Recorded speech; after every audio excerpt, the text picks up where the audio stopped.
Hello, everyone, and welcome to Decoding the WSL, the podcast dedicated to the stats and facts in the WSL.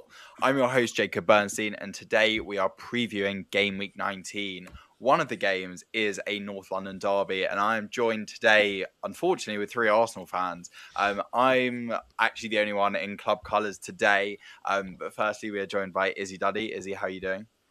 Good. I'm specifically not wearing an Arsenal shirt, just because it's too raw. It's too soon. I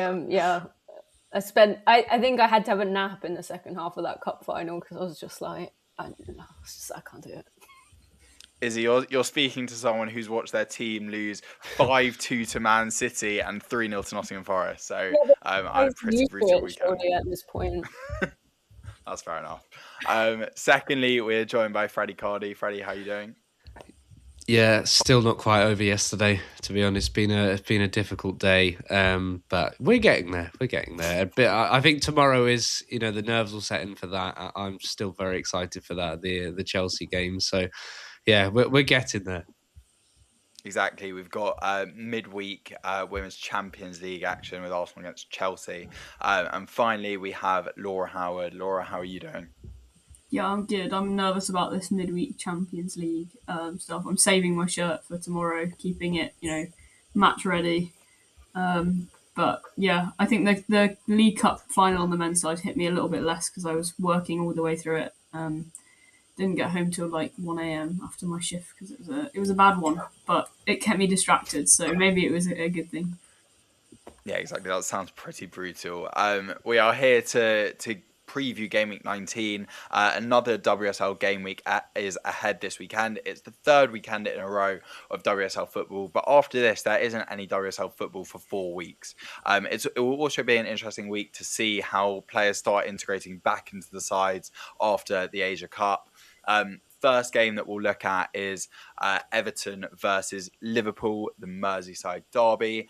In the WSL form table of the last 6 games, Everton have got 12 points with 4 wins from 4 before their loss to United at the weekend. Liverpool have got 10 points with 3 wins and a draw in those 6 games. And surprisingly, both teams have got a better record in the last 6 games than Chelsea in this time. The reverse fixture was 4-1 to Everton on the opening day with a Ornella Vignola hat-trick. And I'll come to Laura first. How do you see this game going? This is really hard to call, I think. I think it's one of those matches that is hopefully going to live up to its billing as like a derby, big game. And I think first, like also to mention, this Saturday is so poorly planned out from the WSL. Like, I'd love to watch, fans could have potentially gone to both the Northwest derbies. You could do both in a day. That would have been, or in a weekend. That would have been ideal. And also it's overlapping with the other huge event of that weekend, the FA Women's National League Cup final at QPR, which also then clashes with Arsenal versus Spurs. So slightly annoyed on the scheduling of it all because I probably won't be able to watch all these matches. But yeah, huge. I think this is really going to live up to expectations. I hope it could just end up being like a really boring 0-0, but I don't think it will be. I think I'm leaning towards Liverpool. I haven't seen Everton kind of really take hold of a game so far this season or recently anyway. And really convinced me that they've kind of got it about them. I know they're at home, but I don't know if they've fully kind of got that home advantage yet at Goodison Park. And I think Liverpool are in the ascendancy. I know Everton were on a good run, but that loss, and obviously Liverpool still kind of undefeated with that draw against Brighton. I can see it going Liverpool's way. So I think I might go 2-1 to Liverpool. Okay, nice. And yeah, you're right on the scheduling. I mean, on the same day in the WSL, we have the Merseyside derby with Everton Liverpool at 12 o'clock, the Manchester derby with United City at 1:30, and then the North London derby at 5:30. So it's a mega Saturday in the WSL. Freddie, I'll come to you next. How do you see Everton Liverpool going? Yeah, I can also see Liverpool doing quite well at this. I've just not sort of been convinced by Everton at times, but I do think they've got quite a few players back from the Asia Cup. I'd imagine in time, I think that's quite a boost for For Everton, and certainly in terms of their goal scoring threat, I don't see this being sort of a high scoring game. Certainly not sort of the way Liverpool have struggled to find the back of the net this season. But I do think there's a lot, if Liverpool can win this and if the West Ham and Leicester results go the way, Liverpool can really start to pull themselves away from the bottom, which, considering, the first half of the season, how poor they were, Gareth Taylor has done a good job of turning things around. They have fixed some of those issues in front of goal. I think Jennifer Falk's been quite an astute signing as well. But I can see a 1-1 draw here. I can't picture loads of goals. And I think maybe both teams might be a little bit nervy to really go for this game. I am backing Liverpool. I think that they do just have a little bit of spark about them. Admittedly, they haven't necessarily been the most accurate with their shots, but sort of they do get themselves into those positions. Mira Enderby's looking, on the most part, quite threatening, and obviously you can't write off Olsen anytime soon. And also just defensively, I think they've been really impressive, and I think we're not actually speaking enough about Liverpool's defensive improvement.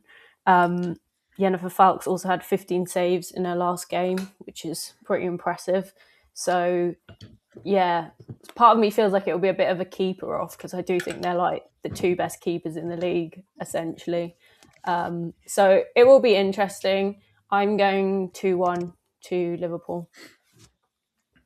Okay, so we've got two predictions for 2-1 Liverpool. I am going to agree with Laura, and I'm going to go a 1-1 draw. I think it's going to be a really tight game. I think it's hard to call because I think both teams come into the game on relatively good form. We probably wouldn't have thought that earlier on in the season. And I think it'll be a tight game. Going on to the next one, it is the Manchester derby. It's Man United v Man City. It's first versus second in the WSL. United are actually unbeaten in 9 WSL games. Their last loss came against City in the reverse fixture, which was the 3-0 City win with goals from Kanak, Shaw and Hemp.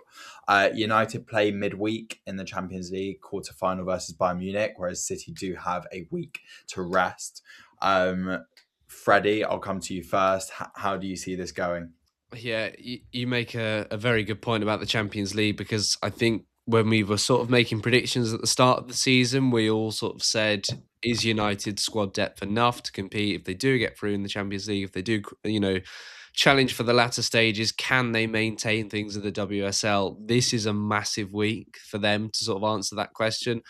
And for that reason, I do fancy Manchester City. They do seem to have that depth. They don't have these midweek fixtures. They certainly will next season.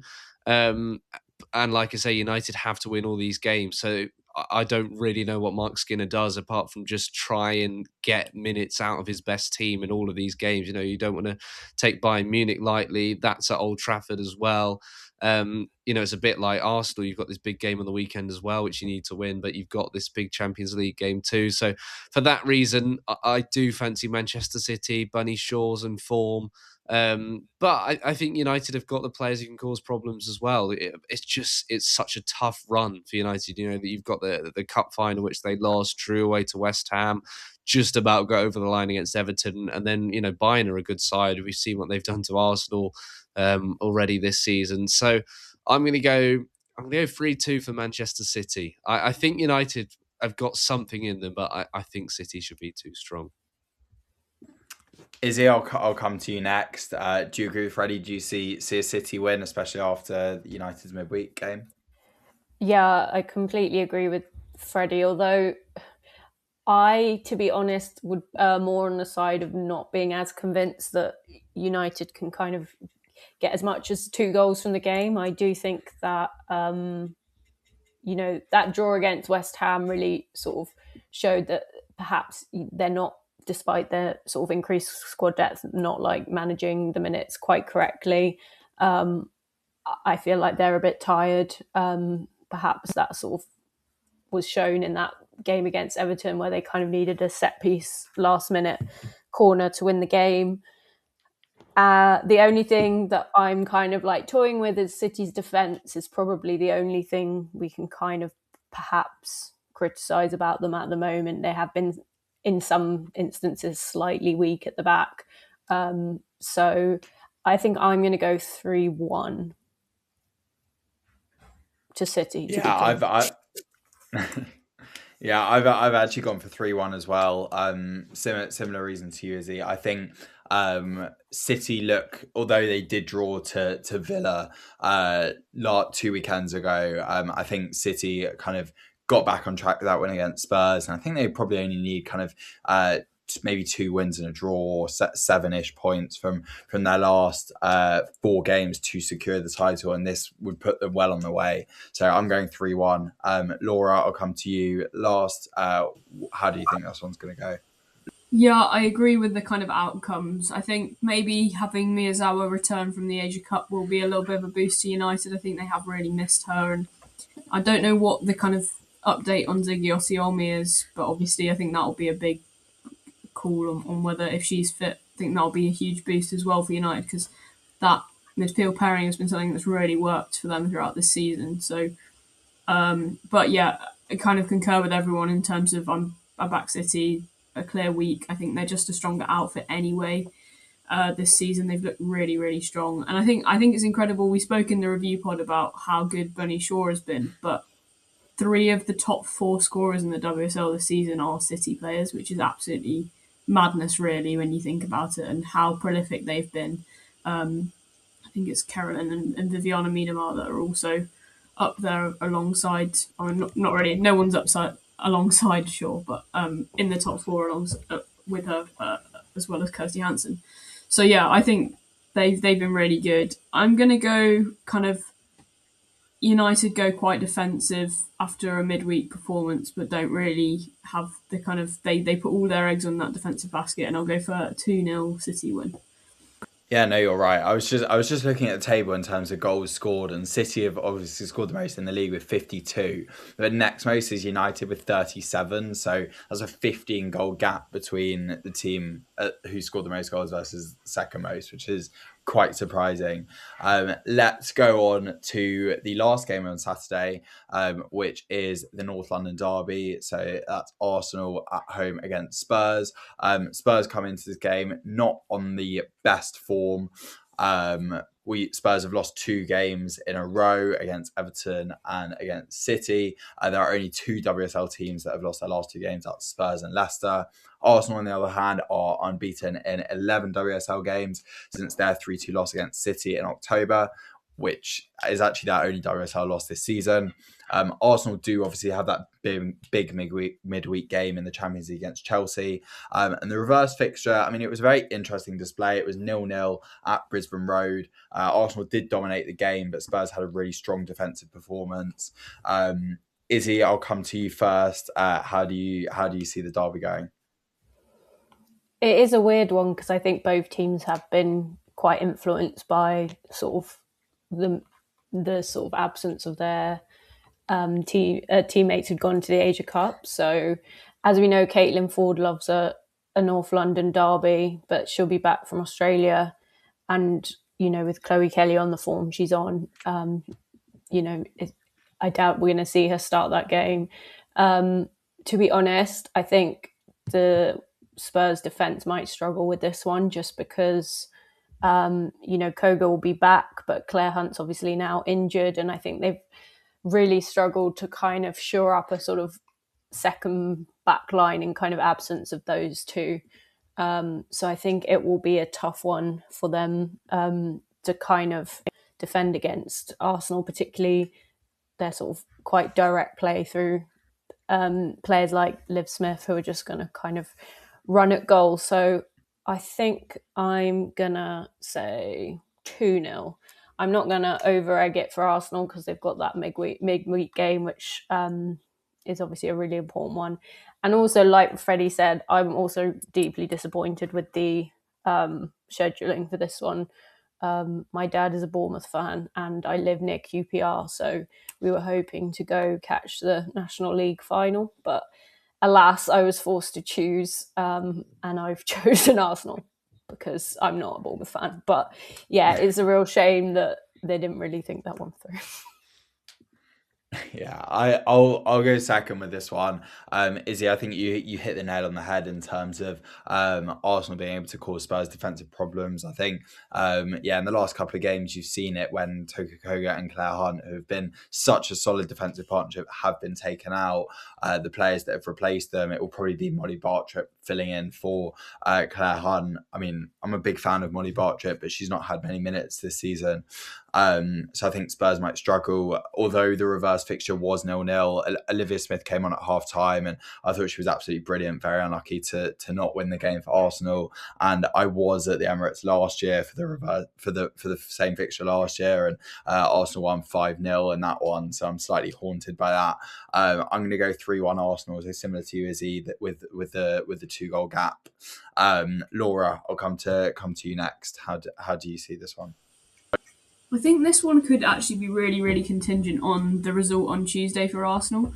I think in many ways you kind of look at that game and you go, if you get a win against Chelsea, or you can take something into that second leg, it takes the pressure off a little bit and you retain that momentum. And I think in really tough runs where, you've got a lot of fixtures packed in together, momentum can be a really huge swing in. If you have that momentum behind you, it can be a real boost, regardless of kind of how many fixtures you've got. It's that you're playing, you know what you're doing as a team, and you're just clicking. And it does feel like it's going that way for Arsenal at the moment, but that can easily change. And I think a different result on Tuesday, which is also kind of really hard to predict with the whole Asia Cup and various injuries to both teams. How that plays out, because then you're kind of looking at the Arsenal squad and you're thinking, okay, we have to balance an already depleted squad on Saturday for a second leg that we need to get something out of quite soon around the corner. So I think that could play quite a big role in this fixture. But I agree with what's been said already in terms of Spurs looking slightly more fragile at the back and that not being resolved by Saturday. And I think it will be really interesting how well both teams manage their different contexts, as in Spurs have, you could say, the advantage of having a full week to kind of bed their players in training matches, where Arsenal will have a much less reduced training with their players that are returning, because they'll obviously have recovery days for the squad that have played on Tuesday.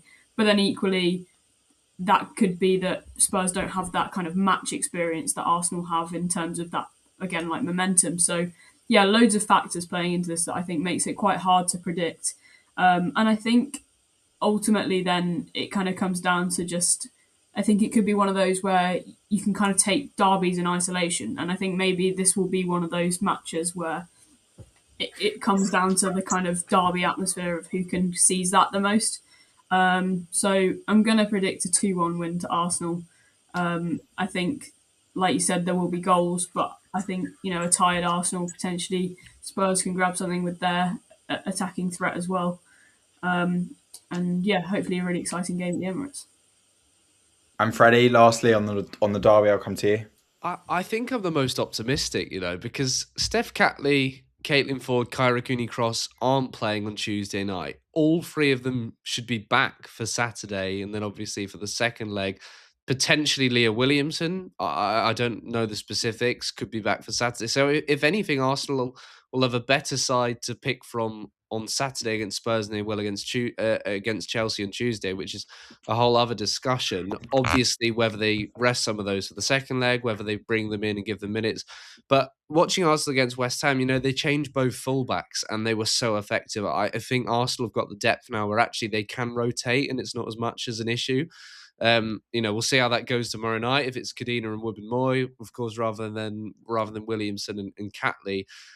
Spurs also haven't scored in their last 4 WSL games against Arsenal, and I do think the atmosphere, I think it's around 50,000 tickets have been sold. That's a lot. That is a big advantage for the home team. If you're a team like Spurs who's maybe not used to play in front of those crowds, that's a huge crowd. It's the prime time slot, 5:30, men's international break as well. So it means more fans will be able to watch on TV, get through the doors as well. I'm going to go big and go Arsenal 4, Tottenham 0. Got to be optimistic. I just think actually Arsenal's squad will be in a better place by Saturday. of course, a lot depends on Tuesday night, but I think Arsenal, in the second half of the season, they get into a good rhythm of actually playing sort of Sunday midweek, Saturday midweek, or whatever it is. And I think they have the squad that's sort of capable of that. Spurs, defensively, they worry me because I think you saw that against City. I think Arsenal are developing into a very good crossing side. They love the low crosses, but Smilla Holmberg, if Fox plays tomorrow, if Holmberg plays on Saturday, she picked up 2 assists. They're going to be looking at that aerial threat, putting crosses in on Blackstenius' head, putting crosses in on Russo's head. So I do fancy Arsenal on Saturday. But, we'll have to see, because if things go badly on Tuesday, then maybe they have to rethink a bit. Do we know if Madonna's going to be in 50,000? I hope so. That would be incredible. She'll be in the press box. Well, great. That's 4 predictions for Arsenal wins. I'm sure I'm in for a fun Saturday evening. Yeah, see you there, Jacob. Yeah, exactly. On to Sunday's fixtures, and there are 2 games at 12 o'clock. One of which is Chelsea against Villa. I'll go first on this one. Although Villa did beat Leicester on the weekend, they are 11th in the form table in the last 6 games. Chelsea drew to London City on the weekend, which means their Champions League fate is in the balance for next season, and they also have the midweek game against Arsenal. The reverse fixture was on match day 2. Chelsea won 3-1 and scored 3 goals, which from quite poor Villa defensive errors, if I remember right. But I still back Chelsea for the win in this one. I think Villa tend to be quite good scorers, especially with Kirsty Hansen on the pitch. So I'm going to go 2-1 Chelsea for this one. Laura, I'll come to you next. How do you see this one going? Yeah, I think I'm not going to repeat myself, but I think similar kind of context to the Arsenal game of like how it goes midweek for Chelsea and various different kind of injury depletion, squad depletion that we've seen at Chelsea. They obviously, like you said, struggled against London City Lionesses. I think this is actually, I find it maybe slightly more difficult than I'd have thought I would to call, but I think I still agree and back Chelsea. I think Villa have been such a funny team this season in terms of they've kind of been really unconvincing, but then have managed to take draws away from some really big team, drawn against Arsenal. Did they draw against City, I think? So, so I think it's going to be a really interesting one of how Chelsea deal with it, but I think it's always kind of nice to like look at Chelsea when they're down and be like, oh, this might go on, but usually it doesn't really go on like that. It can't go on like this, can it? But sorry, it feels like I have to say that when I'm talking about things going on. But yeah, I think in this case it won't, and I think I'm just gonna have to agree and go 2-1 Chelsea. Freddie, are we all going to be in agreement on this one? 2-0 for me. Villa's away form is actually better than their home form. Just looking at the table again, yeah, it is that squad depletion, but I still think Chelsea, they always seem to have players who they can bring off the bench and influence a game. Not massively convinced by Villa at the moment. I think the Leicester game probably didn't change my opinion much on that. So, yeah, maybe just a narrow win, just a case of Chelsea getting it done, continuing their sort of fight to just stay in the top 3. I also think the fact United play early, depending on that, how that result goes, that's going to maybe put more or less pressure on the likes of Arsenal or Chelsea. So that may well sort of set up the rest of the weekend in terms of that battle for the European spots. Izzy, do you make it 4 predictions for 4 wins for Chelsea, or do you give Villa any chance? I actually don't. I'm going to be a hater. I think it's going to be 1-1. I actually think the pressure of both having the Champions League games and also, as Freddie alluded to, like those sort of top 3 spots are now getting highly contested. Villa don't have that pressure, and I do think they'll take something from the sort of last 2 games in terms of momentum, where they've drawn against City and then sort of had that win at Leicester. Ebony Salmon's just like looking really, really good. And obviously Hansen is Hansen. So yeah, I think they'll back themselves, and I think they'll throw everything at this game, which will obviously mean it will either be like 5-0 to Chelsea, or I reckon it will be a sort of quite tight game. So yeah, I'm going to go 1-1. Interesting. So the penultimate game, and the other game that's at 12 o'clock on Sunday is West Ham v London City Lionesses. London City Lionesses haven't won in 4. West Ham haven't won in 3. London City did win the reverse fixture 1-0 with a Kosovare Aslani goal. Freddie, I'll come to you first. Something's got to give, doesn't it? Will one of those teams end their kind of runs of not winning? Yeah, I think there's going to be some goals, mainly because West Ham can't seem to keep them out at the minute. I think they've conceded the most in the division by quite a distance. It was interesting. We talked about Izzy Goodwin on the review show. For me, she doesn't play enough for London City. I don't think they know their best team yet. I think that's a little bit of an issue. I think talking about the Spanish style with the manager coming in, I don't think that's their best style either. I don't think that's the style they do play or should really work towards. I think actually there's a bit more of a direct style potentially where you've got these tricky wingers. You've got Aslani who links up the play, Kumagai who can link up the play further deeper, and then that box crasher like Goodwin who's that sure sort of presence where she's got that physicality that sort of a lot of other players don't have. So I want to see sort of London City take the handbrake off a little bit more in these sort of games and challenge West Ham. And I think they'll be okay. I'll go for a 2-1 win to London City. Laura, how do you see this one going? Do you agree? Yeah, I agree with the London City win. I think probably a bit down on West Ham after watching them on Saturday, and obviously I expect there'll be returnees that will have quite a big impact for them from the Asia Cup. Gori, Ueki coming back into that side. But I don't think that's going to make the kind of difference that they need. And I think London City, yeah, I agree with Freddie. Like I think they've been another very hit and miss team this season and haven't really been able to find that consistency. But I do think they'll have it over West Ham, even though they're away from home. I don't think West Ham have a massive kind of home advantage. So yeah, expecting a London City win. By how much? I think I'll go 3-1 and kind of Freya Godfrey finds when she's on one she scores a few. So yeah, 3-1 to London City. Okay, I'm gonna go 2-1 London City. So I also think they're gonna win. I think although they haven't won in 4, I think they did get a good point against Chelsea on the weekend. Izzy, I'll come to you last. Will you make it 4 wins out of 4 predictions for London City? Yeah, though I'm going to go 3-2 to London City, just because I think that having Bueki back will make the world of difference. I don't know what the story is with Isai, whether it's a short-term thing that she was out for the weekend. But yeah, I mean, Ueki's come back from the Asian Cup. She's had 7 goal contributions in 5 matches for Japan, which I think will be a huge boost to her confidence. 6 of those, I think, were goals as well, 1 assist. So that's pretty massive. And I think that she'll just bring something back to that team, and Gori as well in the midfield that maybe they've been missing. So I think it's going to be a match with a load of goals, hence why I've gone for 3-2. But yeah, I agree. I think if Freya Godfrey's in form, if Izzy Goodwin gets a start, I think we can expect to see some goals from them.